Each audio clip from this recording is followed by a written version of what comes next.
Hey everybody, it's your girl on a little delay, PJamma with PJamma Life.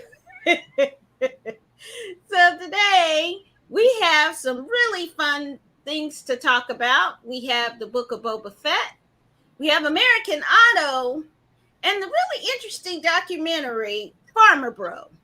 And so, why don't we have our two guys introduce themselves and then we'll get started? Hey, why don't you start them off? The superstar of all things Star Wars, David. Say hey to the people. Hello, everybody. It's great to see you. I think that I'm not caught in this little time warp loop that we've got going on here at PJamma Life. But that just means you're going to get to hear things not once, not twice, but maybe even three times to Yeah. listen to. So it's going to be fun, fun, fun. So glad you're with us. And so stick tight to these fun shows. All right. And our professor of all things Marvel. Say hey to the people, Patrick. Hey everybody! It looks like Pam got her delay fixed. So props to her producer Tony. He must have plugged the cord in apparently. Hey everybody! Great to see you here tonight. We're gonna have a great time. That was really enjoying my delay. Oh, it made me crave a Godzilla versus Mothra marathon. Oh my goodness. Right. So let's start with what's our first pick? What's our first pick? American Auto. Let's take a look.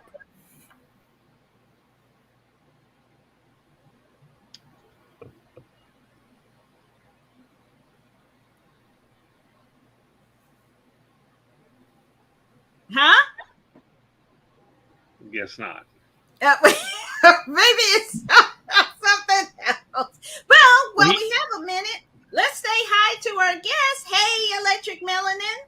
How you doing? Hey. And our buddy Tim Windsor is back. Yay! Woo-hoo. Good to see Tim Windsor back with us again. So if you are out there, smack those thumbs up for PJamma Life and subscribe to our channel.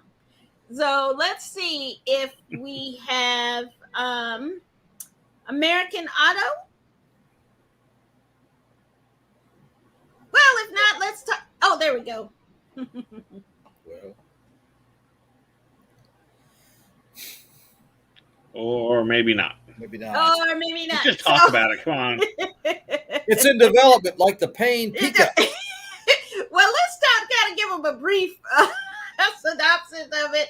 It's a show on NBC, and I think NBC is really coming out of the gate with talking about a auto maker that is a kooky workplace environment kind of show. And the new CEO was, which kind of ties in with another show, was a head of a pharmaceutical company who was deposed and now is running this kind of failing auto company. And so it gives you kind of the Office vibes and some of those other kind of workplace shows that they've had. I thought it was pretty funny. Guys, what did you think? Dave, you go first. I'm always the negative one, so I'll let you have a wonderful swing at it. All right. Well, this is probably the first sitcom I have watched recently that didn't follow that mockumentary kind of approach. Yeah. So it was kind of a throwback to the 90s in some ways. It was fun. I think good cast, kind of an interesting premise with it. This family motor thing, automobile business. It looks like the sign in the front is in front of like something that's flooding. It looks like the sign is about to sink at the beginning of the place, which is kind of symbolic of where we're going. I actually watched the entire, I guess 5 episodes were on. I actually had a chance to watch all 5, kind of taking you through. Fun, nothing groundbreaking or earth-shattering, but I think a fun, neat cast. They seem to interact well together. Good chemistry. If you've ever done a conference call or whatever, there are some things in the corporate world that it's like, oh, I can kind of relate. I can see that. I can see what's going on with that. So I thought it was a fine show. Yeah, and I thought it was fun. It's things are stressful, right? So this kind of easy, kind of weird humor and quirky people, or just dum dums who are, kind of doing this stuff, it's kind of fun and relaxing. It doesn't take a lot of effort for you to watch this show, and sometimes you just need that. And so, with it being set in an auto company, I thought that was really interesting too. I think they have about 5 episodes, and so this one was one when they were going to a plant and trying to open a new plant in a small town, and of course it goes awry. But these kind of things are just easy, light, kind of like iced tea on a hot day. You're not gonna get drunk. It's a little refreshing, and you know what it's gonna be. So it's a lot of fun when I have a stressful day at work. I can turn this on and have some giggles, and then it's okay. So Pat, okay, Negative Nelly, what's up? Well, just Negative Nelly. That's very hurtful. First off, oh my goodness. because I'm not a liker. Like somebody in the middle there is a liker, likes everything. Look at that. That's not true. I'm going to say in the he doesn't high like 90s. Me. No, I'm just kidding. High 90s. You got I'm a high 90s. Starting to think about liking him, though. But I'm just trying to, okay. It wasn't bad. It wasn't good. It was just, it was saccharine. It was every other show I've ever seen. I felt like it was Community. It was definitely Superstore, and you could tell it was the same people. It had the same kind of camera styles, everything. The characters are interchangeable, and I just didn't care. I mean, I didn't feel that I connected to any of them, and I was just like, this is so unrealistic, and it's not even that entertaining or anything. It wasn't funny enough to make me look past the unrealism of someone putting together a car from the parking lot out of pieces they stole off of everybody's car and then throwing it out in front of something. I was like, yeah, this is, I totally, I couldn't even suspend my disbelief as much as I wanted to. Let's put it that way. Okay. It was okay. I mean, it was fine. It was like, to me, it was the TV equivalent of a rice cake. Not the flavored ones, but just the more plain one. Yeah, it's filling. It's not offensive. It's very bland. That's what it was. It was just that. Well, to each his own. Fair enough. To each his own. Okay, so next, maybe we'll get a look at it a little bit later. Next, let's take a look at Pharma Bro, the documentary about Martin Shkreli, who is probably the biggest difficult person. I could say something else. But what he did was perfectly legal. So there's still is too. On the advice of counsel, some things that we need to talk I invoke about. my Fifth Amendment privilege against self-incrimination and respectfully decline to answer your question. Now we're looking at where we start to think of villains in life. And once you see somebody as a villain, you're then ready to make them fit and assume they must fit the other qualities as well. To Mr. Shkreli, since I have you in front of me, let me say this. I truly believe you could become a force of tremendous good. He's a sociopath. That's how the game's played here. That's how capitalism in America is played. We don't have any laws in our country to stop it. We made the market for drugs. Without health care, we're either going to die or we're going to live lives that are full of pain or lack of function. The sad story is that I don't think we learned from this yet. I don't think we fixed it yet. I think we have a lot of work to do still.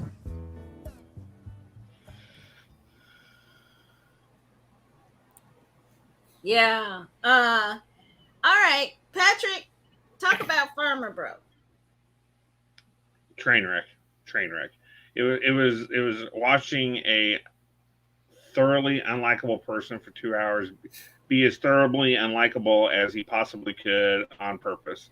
It was painful to watch. I mean, the documentary itself was a well done documentary, but the subject was just so disturbing. It was like watching a 2 hour video about Hitler's private life and how he wasn't that bad of a person sometimes. But yeah, there's that whole killing the Jews thing that was a little bit problematic, like him, pricing people out of life-saving drugs, and then him having a constant run podcast or video thing where he just answer the phone and make fun of you. And I mean, a terrible person. I felt zero sympathy for him, even after they tried to make him a little sympathetic, a little bit in places, but it was pretty rough stuff to watch. And like Electric Melon put on here, I felt dirty watching this creepy dude, and I did too. I felt like I needed to take a shower after watching the show.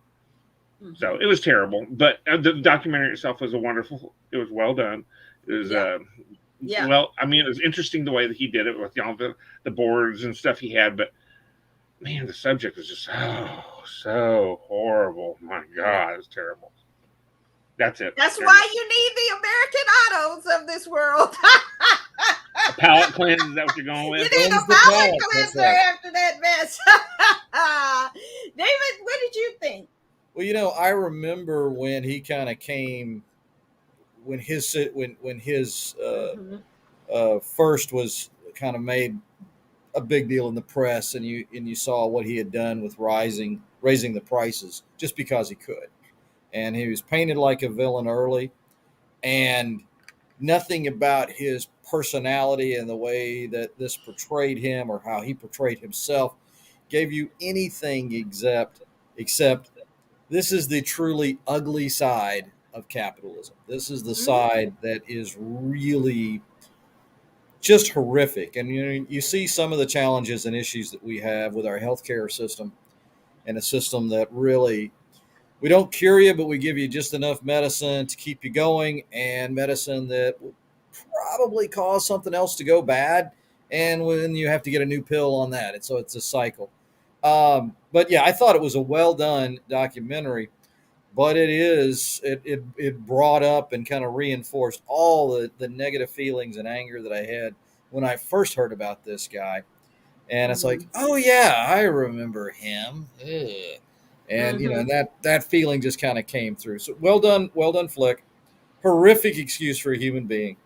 And it asks, you really got to ask the question is, how much is too much? And and what's a level of decency? I mean, nobody should be against making a profit, but when you're holding people's lives in your hands the way that he was doing, just horrific, just a horrific situation.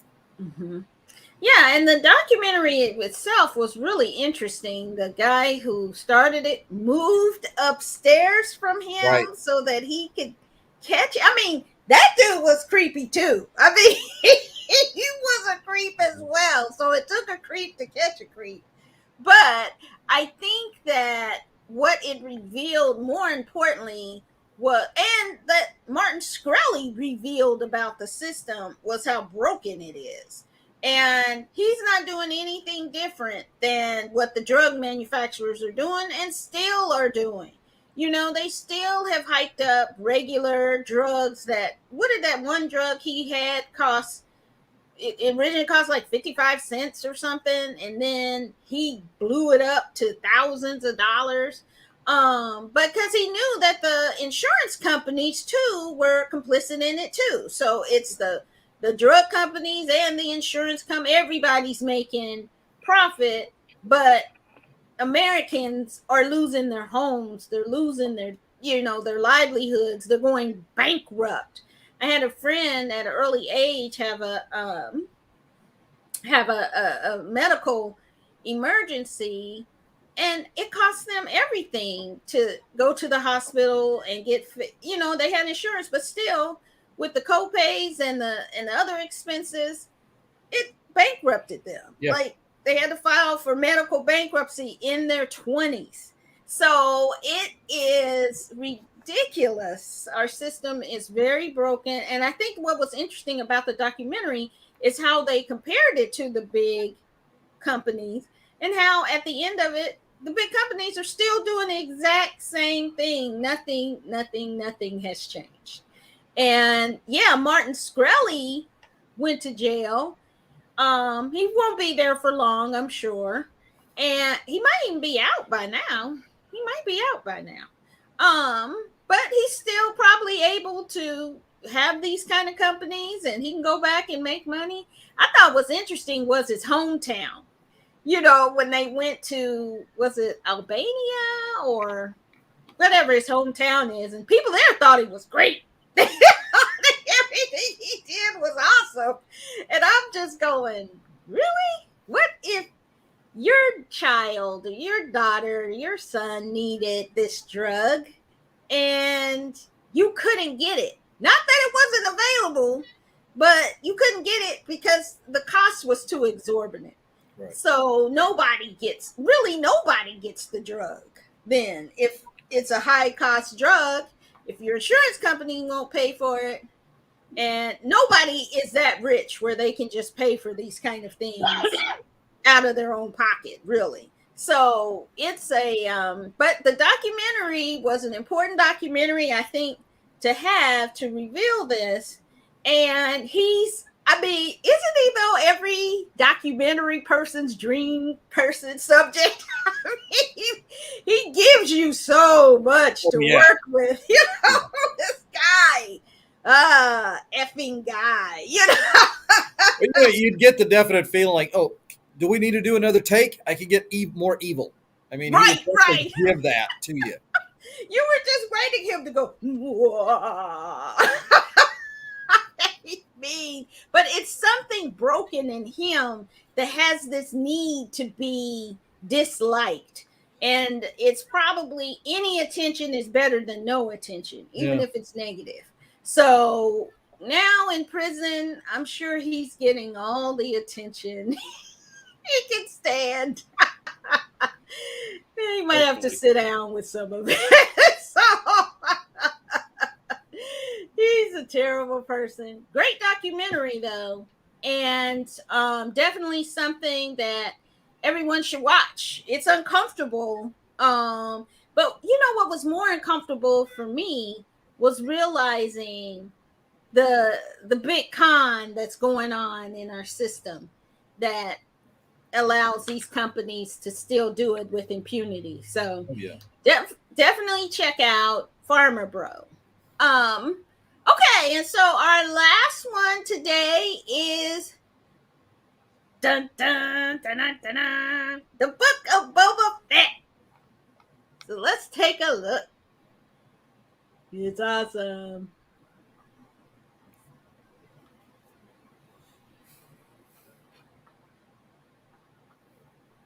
It's very dark, though. It's a very dark episode. It's almost DC. It is almost. I think I could make out just barely the bantha in the background after Boba had let it go. The big carpet. Okay, so that is my one complaint about this show. They need to just stop showing the big carpet with the paper horns. Oh no! That's canon. You got to have that in there. That thing looks terrible. I'm not saying not have a bantha. Can we put a little more effort into the bantha because it's terrible looking? It's the worst. I didn't think it was that bad. I didn't think it was that bad. Okay, Pam's wrong again. Okay. Yeah. Now those speeder bikes, those Mighty Morphin Power Ranger speeder bikes. My son had a real issue with that. Such a big issue with that. It's hilarious. We got a big argument about it. Oh, really? I thought they were. That was something for the kids. I felt like when I saw them, I was like, you gotta have something for the kids. So, we might not have a clip. So, okay, that way Disney won't come after us. So, if they came after you by now, I don't know what to tell you. Yeah, they come after us. They ain't paying attention. I'm saying. Well. Don't get me. David, talk about some of the issues with this and some of your background knowledge of Star Wars. Well, there were some really neat things that we saw here. I think we're officially completely caught up every minute of time from the end of Return of the Jedi, reconnecting all the backstory, the flashbacks with Mandalorian Season 2. I think we're finally here. Great to see. Yes, I'm going to call it the real name, Slave One, not this fire spray that Disney's kind of wrecked, kind of trying to make itself a little bit more politically correct, rechanging the name of Boba Fett's ship. What was it called? It was called Slave One. It was called Slave One. That was his name. It was that name from 1980, The Empire Strikes Back, with all the toys and all the comics until Disney bought it. Will we see Ula again? No. Will we see Carrie Fisher in the slave garb outfit? No. We will. And now they've rechanged the name of the ship to Firespray. Not a bad name. Could be a great name for, I don't know, the Mandalorian's next ship, because we know he's got to get one, because he's not going to be doing the thumb and a ride thing here. It was great to see Galaxy. Yeah, it was great to see Slave One in action. I love the interactions between Fennec and Boba. There was a really interesting point in this. Loved the connections, bringing in, all the different gangs coming together at the table, trying to form the mafioso family. Didn't exactly work out. But one thing really stood out to me, where Boba says, "I'm tired of working for other people. We're smarter than them." And what did he do with the gang? He shot them all up. He blew them up. It was really fun to watch. But Fennec had a very telling statement. "I don't think a group of swoop bikers would be able to take out the Tuskens." And I kind of agree with her. If he'd left one alive and get captured or interrogated, we might get a little bit of who's really pulling the strings here on Tatooine. Is it the Pikes? Is it Crimson Dawn, which is kind of a big rumor out there that we might see some references to Darth Maul's gang in this one? Good episode. I liked it better than the last one for sure. Just wish we had a little bit more in the real time, in the current timeline from The Mandalorian Season 2. Not so many flashbacks, but it was a good episode. It was fun to get back on track with it. All right, Patrick, what did you think? Oh, I like this. This was good. I thought it was good, and it's really interesting to see the character development going on with Boba, where, before, if you look at the old movies and stuff, he, no disintegrations, he was pretty ruthless and didn't play. But now he's trying to be a kinder, gentler Boba.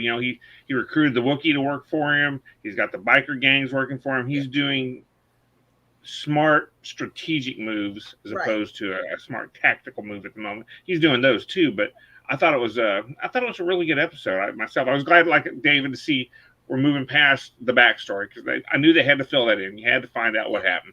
But now we're moving to the actual meat and potatoes of the actual storyline that we're going with. Before, I suspect I'll make another season, because there's going to be a lot of things still going on. So I really enjoyed this episode.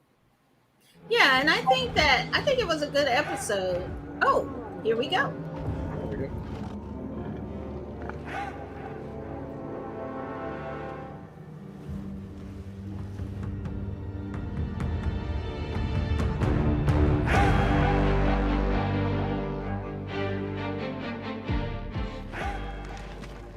What happened?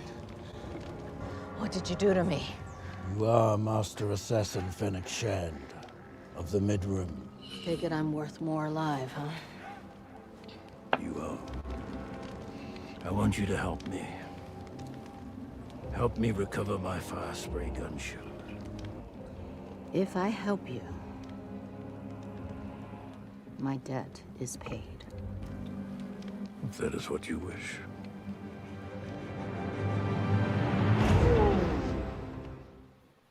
Okay. Is Firefly maybe a model of ship, kind of, as opposed to the name of the ship? We cover My Firefly or Fire Spray, which makes you think of, like, the Firefly class of ship, and its name was Serenity, that kind of thing. Maybe that's what model it is, kind of like, the Razor Crest was the Mandalorian ship. Maybe, but again, I'm not mad at getting rid of like slave in anything. I'm okay with them not saying that around. I mean, ugh.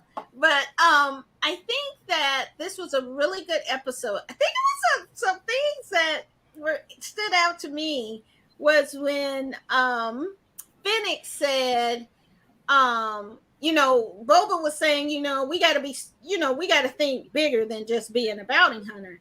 And she was like, I don't think we get to retire and do something else. So we deserve to retire and do something else. I think that's what she said. So that really stuck out to me. So I'm sticking with my theory that she might be involved. And I really liked Jessica Biel. I mean, she's not just a dime piece, she a whole 50-cent piece, boy. She is looking fabulous. Her acting is still stellar. I mean, that whole scene with her trying to calm the Wookiee, and then when it didn't happen, she's like, oh well, I tried. I mean, it was just so cool. And she just brings such a presence to it too, and mostly kind of a light-hearted presence to it. But the table scene where they were all negotiating, I thought that was really interesting. And I'm kind of getting the sense that they have changed him from, bounty hunting and you always on the defense, and now he's, trying to develop the plays and be the coach.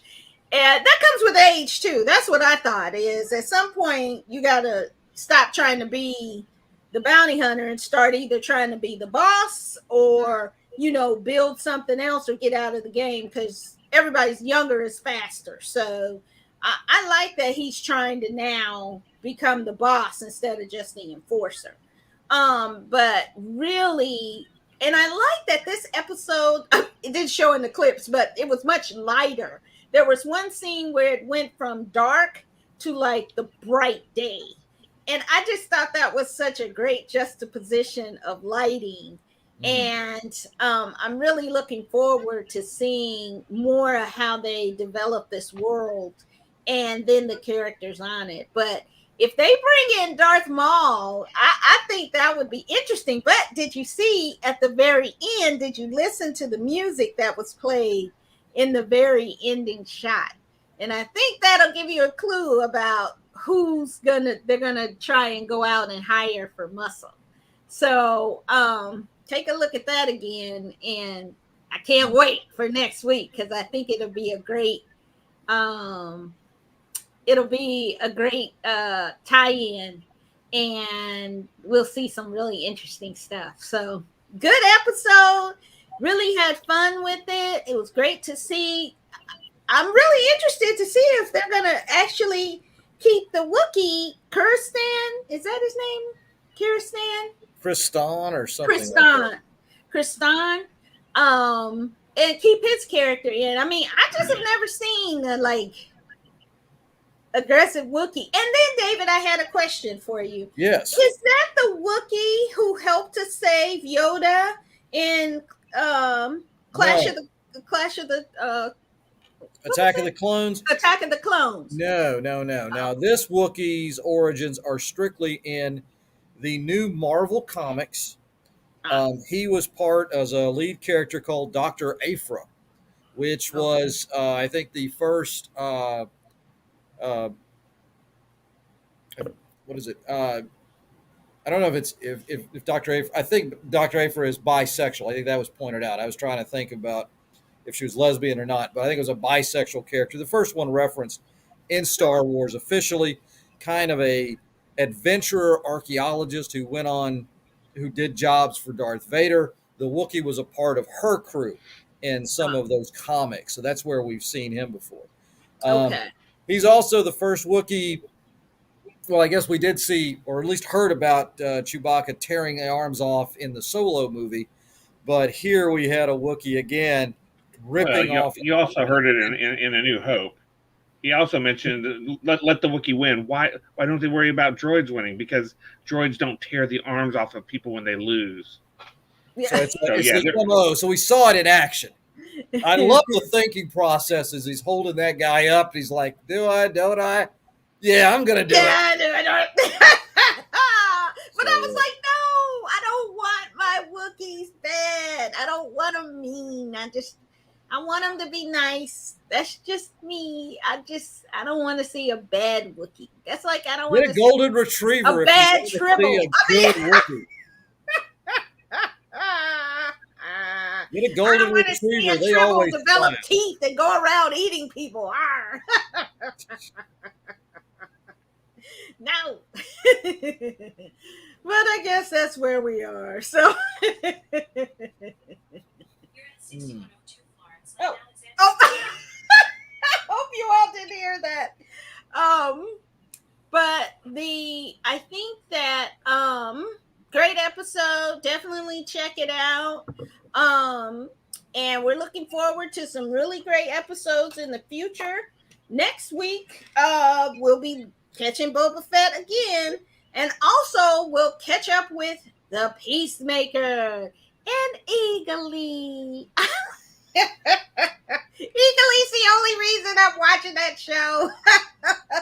And we'll also have watch Being the Ricardos on Amazon Prime, and The Power of the Dog, both of which, Being the Ricardos and Power of the Dog, are getting a lot of Oscar talk. And so we're going to take a look at those to get ready, because in 2 weeks, I think February 8th, I think, either the 6th or the 8th, they'll be announcing the Oscars. So nominations are out now. So definitely we will be reviewing all of the Best Picture nominees, and it's any other ones we can come up with before the big Oscars come up. So definitely check us out. And so we're here at the end a little bit early. So guys, why don't you say goodbye to the people, or any final words?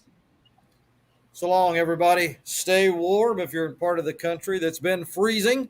Yeah. We wish you the best and enjoy these shows. Definitely. And Patrick? Yeah, more the same. Just keep it's too cold, stay in and watch all these. There's a lot of good stuff to watch right now, and we're in the golden age of streaming, if you haven't noticed. So live life to its fullest on there. There you go. Definitely. It's some really interesting stuff coming up, and definitely check it out, and check it out with us here at PJamma Live. So take care. Remember, mask up and get your vaccines and socially distance. Do all the good things so that we can all come back together. And we'll see you next time. Bye. So long, everybody.